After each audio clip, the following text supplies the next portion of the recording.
Dati naman po nakakaranas kami ng baha, yung panahon po ng Yolanda, Undoy, pero yung baha po ngayong Carina, mas kakaiba po siya. 8 ng umaga, ito na po yung nag-umpisa na tumaas na yung sapa.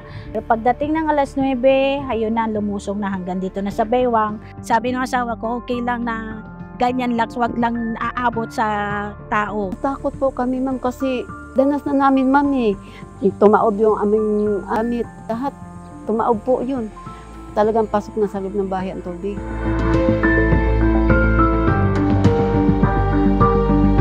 Actually, nung pagising namin, mataas na talaga yung tubig. Hindi na muna ako nagbiyahe kasi sabi ng mga nasa salubong ko, lahat ng mga mababang lugar ay wala pong madaanan.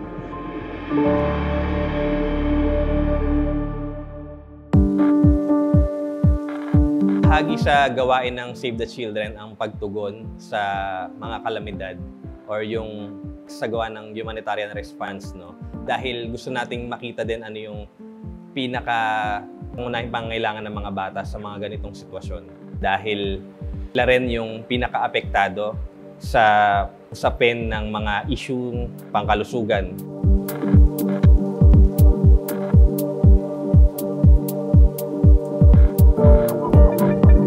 Pinakinggan natin yung mga hinaniing ng mga ng mga volunteers natin.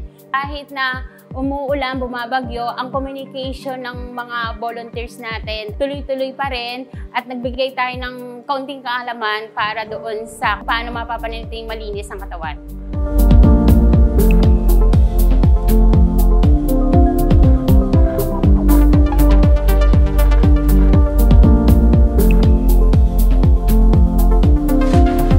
Mahalaga sa mga organisasyon katulad po ng Save the Children Philippines ang pagresponde sa loob ng 72 hours o yung tinatawag natin ng golden window.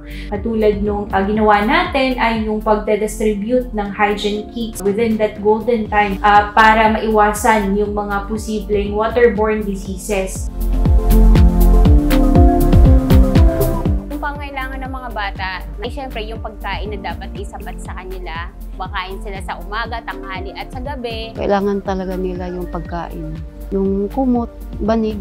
Yung gagamitin nila para sa eskwelahan nila dahil maraming milyang nabaha. Nasira yung gagamitin nila para sa eskwela.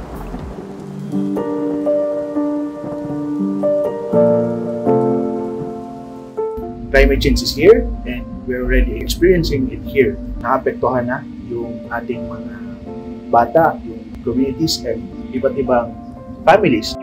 One of the things that we need to consider, una is how do we ensure that they participate doon sa discussions about it.